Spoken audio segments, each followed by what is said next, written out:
सुप्रभात बच्चों, मैं इंदु राणा निर्मल एजुकेशन क्लासेस में आप सभी का स्वागत करती हूँ।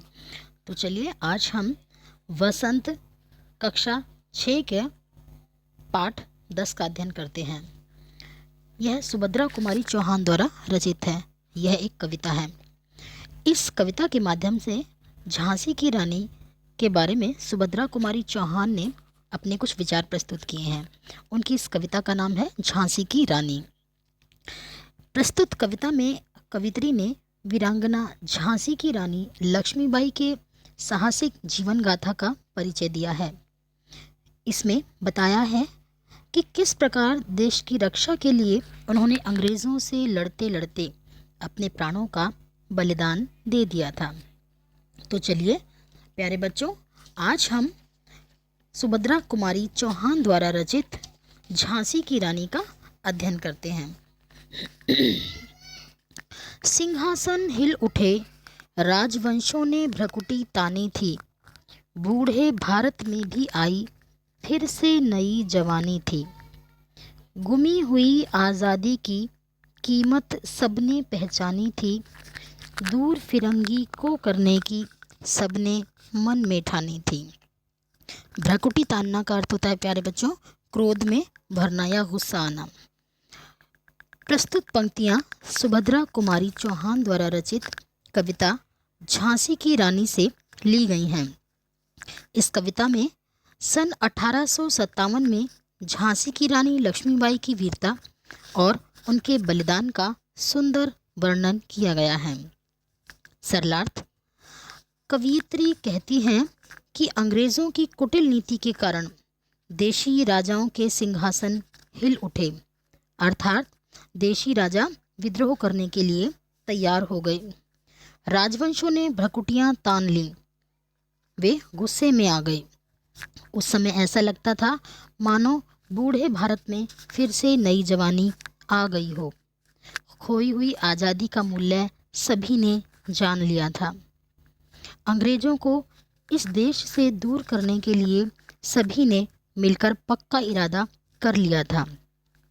हमारे देश की जनता चाहती थी कि अंग्रेज़ों को देश से बाहर निकाल दिया जाए और उन्हें बाहर निकालने का प्रण कर लिया गया। सन 1857 में वह पुरानी तलवार चमक उठी थी। कवित्री कहती हैं कि हर हर महादेव का जयघोष करने वाले बुंदेलों के मुंह से हमने यह कहानी सुनी है कि झांसी की रानी लक्ष्मीबाई मर्दों के समान वीरता से लड़ती थी।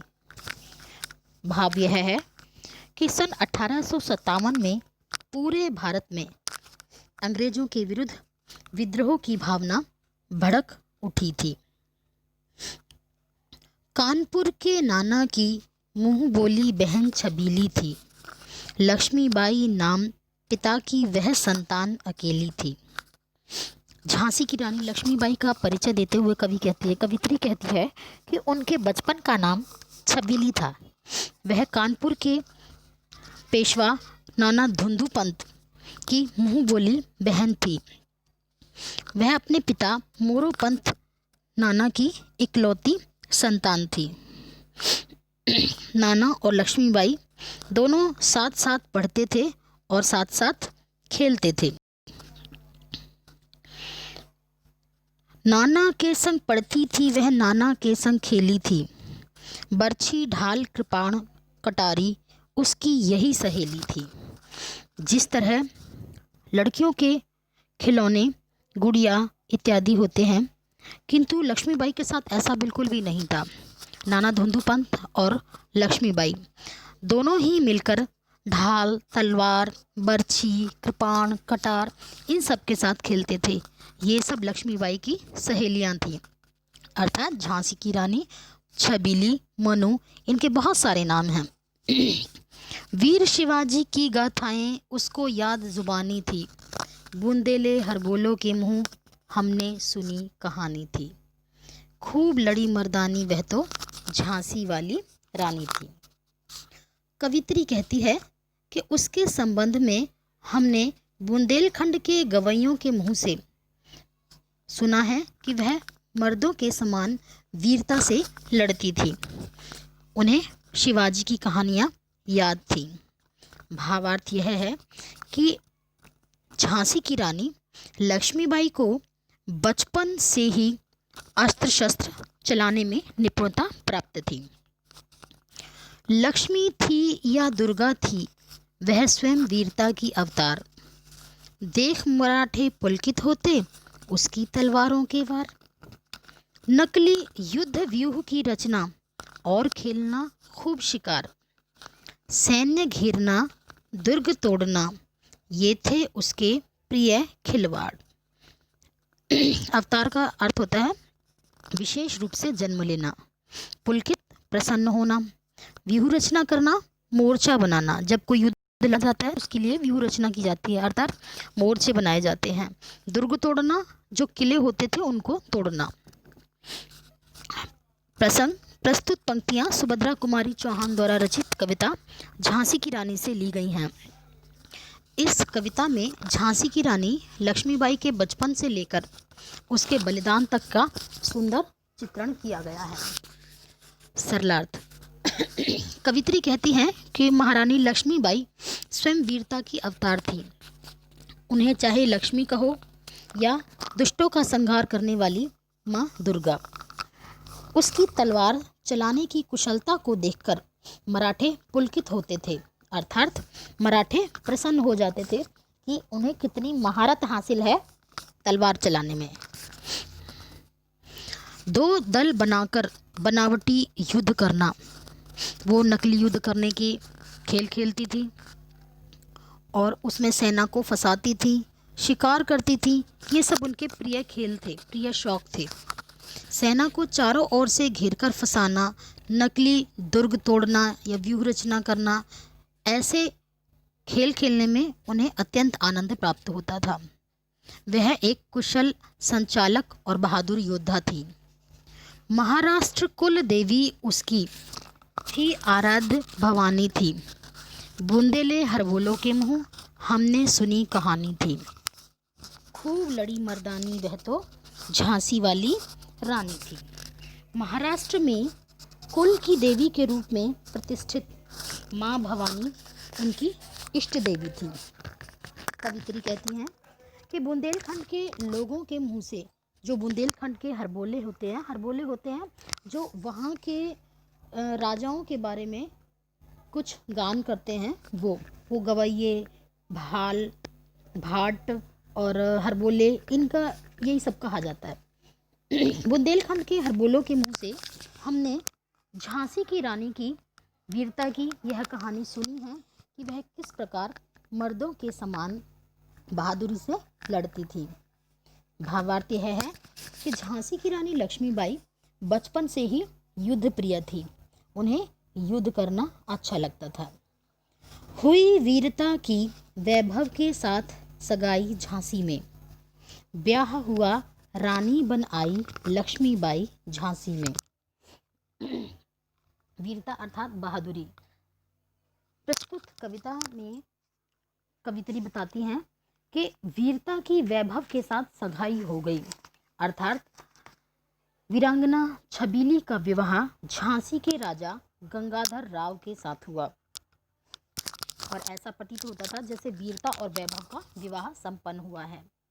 अब वह रानी लक्ष्मीबाई बनकर झांसी में आ गई। राजमहल में बजी बधाई, खुशियां छाई झांसी में। सुभट बुंदेलों की विरुदावली सी वह आई झांसी में।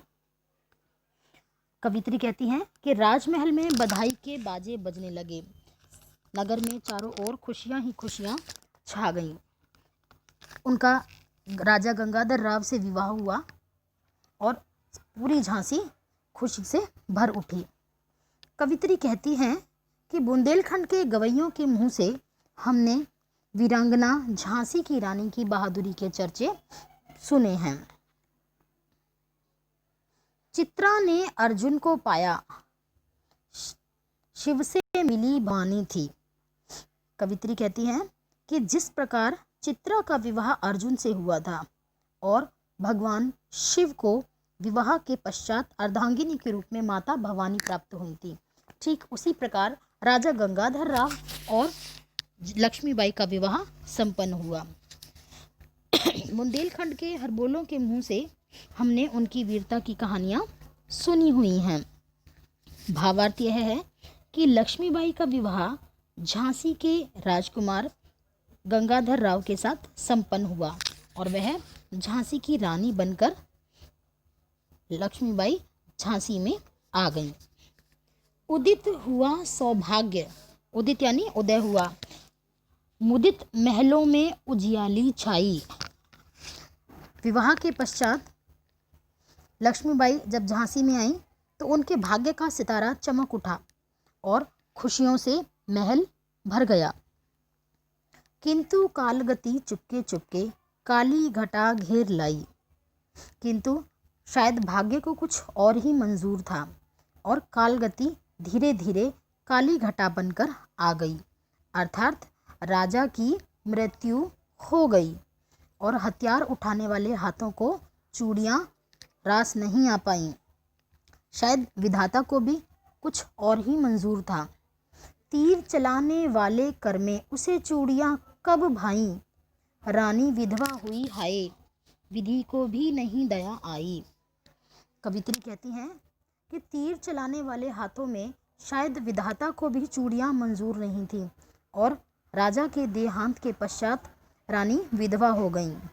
भाग्य को भी उन पर दया नहीं आई।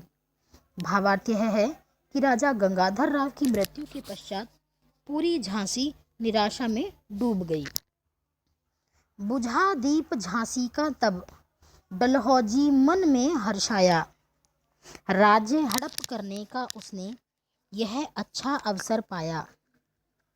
फौरन फौजें भेज दुर्ग पर अपना झंडा फहराया। लावारिस का वारिस बनकर ब्रिटिश राज्य झांसी आया। प्रस्तुत पंक्तियों में बताया गया है कि झांसी का दीपक बुझ जाने के पश्चात अर्थात राजा गंगाधर राव की मृत्यु के पश्चात गवर्नर लॉर्ड डलहौजी को अत्यंत प्रसन्नता हुई। उन्हें लगा कि अब झांसी को हड़पने का उन्हें एक अच्छा अवसर मिल गया है। उन्होंने तुरंत अपनी सेनाएं भेजकर वहां अंग्रेजी झंडा फहराना चाहा और झांसी के ऊपर अपना राज्य स्थापित करना चाहा। वह चाहता था कि वारिस रहित झांसी को ब्रिटिश राज्य वारिस दे देगा, अर्थात ब्रिटिश राज्य झांसी पर अपना कब्जा कर लेगा और उसे अपने अंडर में ले लेगा, उस पर अपना राज्य अपना शासन स्थापित कर लेगा। अश्रुपूर्ण रानी ने देखा झांसी हुई वीरानी थी, बुंदेले हरबोलों के मुंह हमने सुनी कहानी थी, खूब लड़ी मर्दानी वह तो झांसी वाली रानी थी। रानी अभी अपने दुख से उभर भी नहीं पाई थी, इतने ही लॉर्ड डलहौजी ने झांसी के सत्ता पर अपना राज स्थापित करना चाहा और वहां पर हमला कर दिया। रानी आंखों में आंसू लिए हुए देख रही थी कि अब उसकी झांसी पराई हो गई थी। कवित्री कहती है कि झांसी की रानी लक्ष्मीबाई की बहादुरी के चर्चे हमने बुंदेलखंड के गवैयों के मुंह से सुने हैं।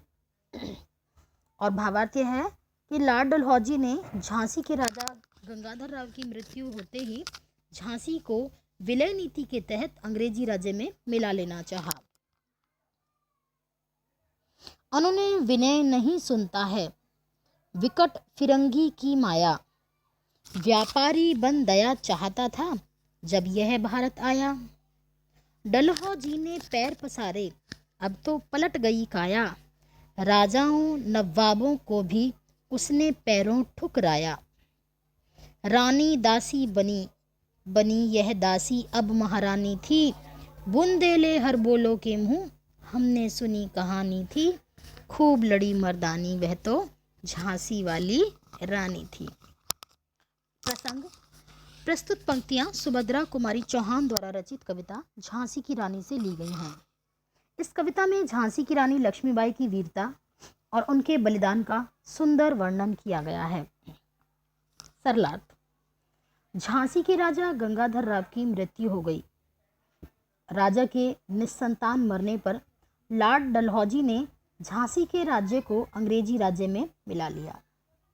अंग्रेजों ने किसी की भी पुकार नहीं सुनी, अनुनय विनय नहीं सुनता है विकट फिरंगी की माया। अंग्रेजों की माया विचित्र थी, वो किसी पर भी दया भावना नहीं दिखाते थे, वे बहुत कुटिल और क्रूर थे। व्यापारी बन दया चाहता था जब यह भारत आया। अंग्रेज लोग जब भारत में ईस्ट इंडिया कंपनी के रूप में भारत आए तो वे एक साधारण व्यापारी बनकर आए थे और यहाँ के राजाओं से दया चाहते थे कि हम यहाँ पर अपना व्यापार स्थापित कर पाए। डलहौजी ने पैर पसारे, अब तो पलट गई काया। उस समय वे भारतीयों की दया पर निर्भर थे, परंतु धीरे धीरे जब से लॉर्ड डलहौजी भारत का गवर्नर जनरल बना तब सारा स्वरूप ही बदल गया। उसने अंग्रेजी साम्राज्य का खूब विस्तार किया।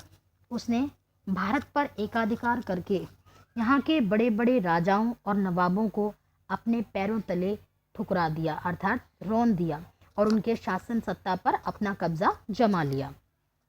रानी दासी बनी।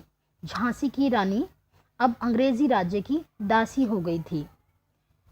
बनी यह दासी अब महारानी थी और दासी के समान रहने वाली अंग्रेजी शासन की विक्टोरिया, जो पहले अंग्रेजी शासन की महारानी थी, पहले वो हमारी दासी थी और अब वो हमारी महारानी बनकर पूरे भारत पर अंग्रेजी साम्राज्य का झंडा फहराने लगी थी।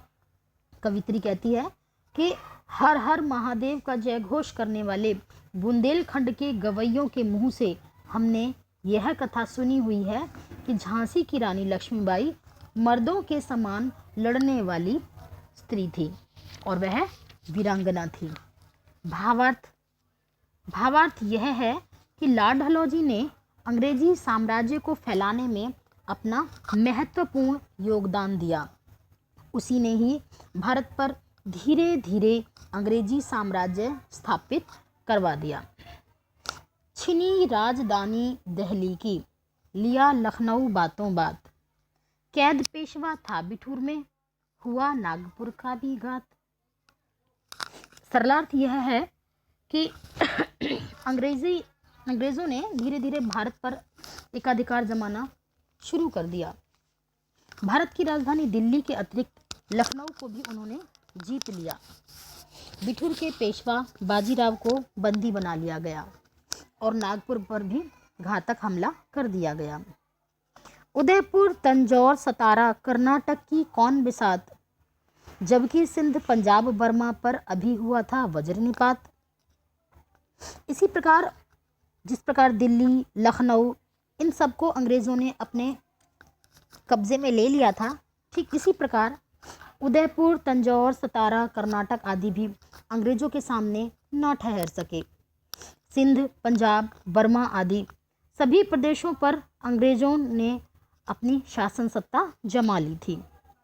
बंगाले, मद्रास आदि की भी तो यही कहानी थी। बुंदेले हर बोलो के मुँह हमने सुनी कहानी थी। खूब लड़ी मर्दानी वह तो झांसी वाली रानी थी। सभी प्रांतों का एक समान हाल था। बंगाल और चेन्नई की भी, जो पहले मद्रास हुआ करता था अब चेन्नई के नाम से जाना जाता है, उसकी भी यही स्थिति थी। कवित्री सुभद्रा कुमारी चौहान जी कहती हैं कि हमने बुंदेलखंड के गवैयों से यह कहानी सुनी हुई है कि झांसी की रानी ने बहुत वीरता के साथ युद्ध किया था। भावार्थ यह है कि धीरे धीरे अंग्रेज़ों ने पूरे भारत को अपना गुलाम बना लिया और पूरे भारत पर अपनी सत्ता स्थापित कर ली। रानी रोई रनिवासों में, बेगम गम से थी बेजार, उनके गहने कपड़े बिकते थे कलकत्ते के बाजार। रनिवास का अर्थ होता है रानियों के रहने की जगह। गम दुख, बेजार रो रो कर बुरे हाल स्थिति हो जाना। सरलार्थ, अंग्रेज़ों ने धीरे धीरे पूरे भारत पर अपना कब्जा जमा लिया। जिन राजाओं के राजपाट छिन चुके थे उनकी रानियां अपने अपने महलों में रो रही थीं। जिन नवाबों की रियासतें छिन गईं उनकी बेगमें दुखी थीं। भारत के राजाओं और नवाबों की स्थिति इतनी खराब हो चुकी थी कि अब तो उनके गहने और कपड़े कलकत्ता के बाजारों में नीलाम किए जाने लगे थे। सरेआम नीलाम छापते थे अंग्रेजों के अखबार। नागपुर के जेवर ले लो, लखनऊ के लो 9 लाख हार। अंग्रेजी अखबारों में भी उनके गहनों और कपड़ों की नीलामी की सूचना सरेआम छापी जाती थी। नागपुर के जेवर और लखनऊ के प्रसिद्ध 9 लाख हार ये सब बाजारों में बिक रहे थे। यूं पर्दे की इज्जत पर देशी की हाथ बिकानी थी। बुंदेले हर बोलो के मुंह हमने सुनी कहानी थी। खूब लड़ी मर्दानी वह तो झांसी वाली रानी थी। जिस भारत देश में स्त्रियों का इतना सम्मान किया जाता है, अब अंग्रेज वहां स्त्रियों के मान सम्मान को भी ठेस पहुंचाने लगे थे। अब तो भारत की मान मर्यादा भी अंग्रेजों के वश में धीरे धीरे जा रही थी। कवित्री कहती है कि हमने बुंदेलखंड के गवैयों से यह बात सुनी थी कि झांसी की रानी लक्ष्मीबाई ने बड़ी वीरता के साथ अंग्रेजों से युद्ध किया और उनका सामना किया। भावार्थ यह है कि धीरे धीरे पूरे भारत पर अंग्रेज अपना कब्जा जमाने लगे थे। कुटियों में थी विषम वेदना, महलों में आहत अपमान। आहत घायल, वेदना दुख। सलाह, जब झांसी पर अंग्रेजों का कब्जा हो गया तो अंग्रेजों को लगा कि अब झांसी का तो कोई शासक है नहीं, अब झांसी पर हमारा अधिकार है। लेकिन झांसी को अंग्रेजों से मुक्त करवाने के लिए अनेक प्रयास होने लगे। वीर सैनिकों के मन में था अपने पुरखों का अभिमान।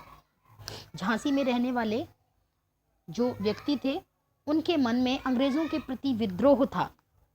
उन्हें लग रहा था कि हम अंग्रेजों से किसी भी प्रकार बदला लें और अपनी झांसी को अंग्रेजों से मुक्त करा लें। जो कुटिया में रहते थे वे भी दुखी थे, जो महलों में रहते थे वे भी दुखी थे। सभी अपमान का घूंट पीकर जी रहे थे। झांसी के वीर सैनिकों के मन में अपने पूर्वजों की वीरता और अभिमान अभी भी भरे हुए थे। वे अंग्रेजों से बदला लेने के लिए तैयार थे। नाना धुंधु पंत पेशवा जुटा रहा था सब सामान। बहिन छबीली ने रणचंडी का कर दिया प्रकट आह्वान। हुआ यह प्रारंभ उन्हें तो सोई जोत जगानी थी। बूंदेले हर बोलो के मुंह हमने सुनी कहानी थी। खूब लड़ी मर्दानी वो झांसी वाली रानी थी। कवित्री कहती है कि झांसी के वीर सैनिक अब अंग्रेजों से बदला लेने के लिए पूर्णतः तैयार थे। नाना धुंधुपंत पेशवा भी अंग्रेजों से बदला लेने के लिए युद्ध का सामान एकत्रित कर रहे थे। उनकी बहन छबीली, जो अब झांसी की रानी लक्ष्मीबाई थी, वे भी अंग्रेजों के विरुद्ध उन्होंने युद्ध का बिगुल बजा दिया। इस प्रकार सभी ने स्वतंत्रता रूपी यज्ञ में सोई हुई ज्योति को जगाने का निश्चय कर लिया, अर्थात सभी ने मिलकर युद्ध की घोषणा कर दी। कवित्री सुभद्रा कुमारी चौहान कहती हैं कि हमने बुंदेलखंड के हरबोलों के मुंह से झांसी की रानी की वीरता के चर्चे सुने हैं। भावार्थ यह है कि प्रथम स्वाधीनता संग्राम के आरंभ होने का समय आ गया था। महलों ने दी आग, झोंपड़ी ने ज्वाला सुलगाई थी। यह स्वतंत्रता की चिंगारी अंतरतम से आई थी। झांसी चेती, दिल्ली चेती, लखनऊ लपटें छाई थी। मेरठ, कानपुर, पटना ने भारी धूम मचाई थी। जबलपुर, कोल्हापुर में भी कुछ हलचल उकसानी थी। बुंदेले हर बोलो के मुंह हमने सुनी कहानी थी। खूब लड़ी मर्दानी वह तो झांसी वाली रानी थी। प्रस्तुत पंक्तियों के माध्यम से 1857 में अमीर और गरीब सभी लोगों के मन में अंग्रेजों के प्रति विद्रोह था। अंग्रेजों से युद्ध करने और देश को स्वतंत्र कराने के लिए महलों और झोपड़ियों में एक जैसी सभी के मन में ज्वाला धधक रही थी। सभी देश को स्वतंत्र कराना चाहते थे। देश को स्वतंत्र कराने की भावना उनके अंतरतम अर्थात उनके मन के अंदर से निकलकर आई थी। झांसी, दिल्ली, लखनऊ, इन सभी में लोग अंग्रेजी सेना के विरुद्ध विद्रोह करने के लिए तैयार खड़े थे। उधर मेरठ, कानपुर और पटना, इन सभी में देश को अंग्रेजों से आज़ाद कराने के लिए प्रयत्न प्रारंभ हो चुके थे। जबलपुर और कोल्हापुर में भी देश को आज़ाद कराने की हलचल धीरे धीरे बढ़ रही थी। अर्थात सभी जगह पर, सभी राज्यों और प्रांतों में स्वतंत्रता संग्राम की गतिविधियां धीरे धीरे अग्रसर हो रही थीं।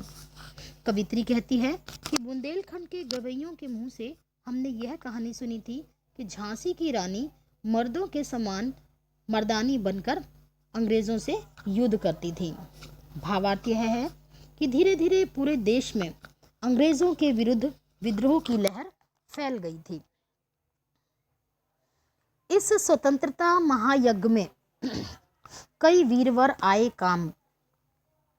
नाना धुंधु पंत तात्या, चतुर अजीमुल्ला सरनाम, अहमद शाह मौलवी ठाकुर, कुंवर सिंह सैनिक अभिराम, भारत के इतिहास गगन में अमर रहेंगे जिनके नाम। कवित्री कहती है कि जब स्वतंत्रता रूपी महायज्ञ का प्रारंभ हुआ तो अनेक वीर योद्धाओं ने अपने जीवन का बलिदान दिया। उनके बलिदान को हम कभी नहीं भूल पाएंगे। अनेक वीर स्वतंत्रता संग्राम को प्राप्त करने के लिए इस युद्ध में मारे गए। इन महान वीरों में नाना धुंधु पंत, तात्या टोपे, अजीमुल्ला सरनाम, अहमद शाह मौलवी, ठाकुर कुंवर सिंह जैसे अनेक वीर थे। प्रथम स्वतंत्रता संग्राम में विशेष योगदान देने के कारण ही इन वीरों का नाम इतिहास में अमर रहेगा। इतिहास रूपी आकाश में, इतिहास गगन, इतिहास रूपी आकाश में उनका नाम सदा अमर रहेगा। लेकिन आज जुर्म कहलाती उनकी जो कुर्बानी थी, बुंदेलहर बोलो के मुंह हमने सुनी कहानी थी, खूब लड़ी मर्दानी वह तो झांसी वाली रानी थी। अंग्रेजों ने इन देशभक्तों के बलिदान को गद्दारी कहा और उन्हें गद्दार करार कर दिया गया। उन्होंने इन देशभक्तों को अंग्रेजी साम्राज्य के विरुद्ध आवाज़ उठाने के लिए मृत्युदंड दे दिया। कवित्री सुभद्रा कुमारी चौहान जी कहती हैं कि बुंदेलखंड के गवैयों के मुख से उन्होंने झांसी की रानी लक्ष्मीबाई की वीरता की अनेक कहानियाँ सुनी थीं। भावार्थ यह है कि देश को स्वतंत्र कराने के लिए अनेक महान वीरों ने अपना बलिदान दिया। ऐसे वीरों के नाम आज भी हमारे इतिहास में अमर हैं। इनकी गाथा छोड़ चले हम झांसी के मैदानों में, जहाँ खड़ी है लक्ष्मीबाई मर्द बनी मर्दानों में। लेफ्टिनेंट वॉकर आ पहुँचा, आगे बढ़ा जवानों में, रानी ने तलवार खींच ली, हुआ द्वंद्व आसमानों में। जख्मी होकर वॉकर भागा, उसे अजब हैरानी थी, बुंदेलहर बोलो के मुँह हमने सुनी कहानी थी, खूब लड़ी मर्दानी वह तो झांसी वाली रानी थी। हमें अन्य प्रदेशों की बात छोड़कर झांसी के मैदान का दृश्य देखना चाहिए। इनकी गाथा छोड़ चले हम झांसी के मैदानों में। कवित्री कहती हैं कि झांसी के मैदानों में युद्ध का दृश्य देखने वाला था, जहां लक्ष्मीबाई पुरुषों की भांति वीरों का वेश धारण करे लड़ रही थी। अंग्रेजों की ओर से लेफ्टिनेंट वॉकर ने झांसी के पर हमला किया। रानी ने उनका जमकर विरोध किया और तलवार खींच ली, अर्थात खींचने का अर्थ है युद्ध की घोषणा करना। उन्हें रानी ने भी अंग्रेजों के खिलाफ युद्ध की घोषणा कर दी। दोनों सेनाओं में भीषण युद्ध हुआ, धूल से आकाश भर गया। अंग्रेज सेनापति लक्ष्मीबाई की तलवार से घायल हो गया और घायल होकर भाग गया। उस रानी की वीरता को देखकर बहुत अचंभा हुआ कि भारत में स्त्री भी इतनी वीरता से युद्ध कर सकती है। कवित्री कहती हैं कि हमने बुंदेलखंड के गवैयों के मुंह से यह कहानी सुनी थी कि झांसी की रानी ने अंग्रेज़ों का डटकर मुकाबला किया। भावार्थ यह है कि झांसी की रानी लक्ष्मीबाई ने झांसी पर हमला करने वाले अंग्रेज लेफ्टिनेंट वॉकर को युद्ध में घायल करते हुए अपनी वीरता और साहस का परिचय दिया।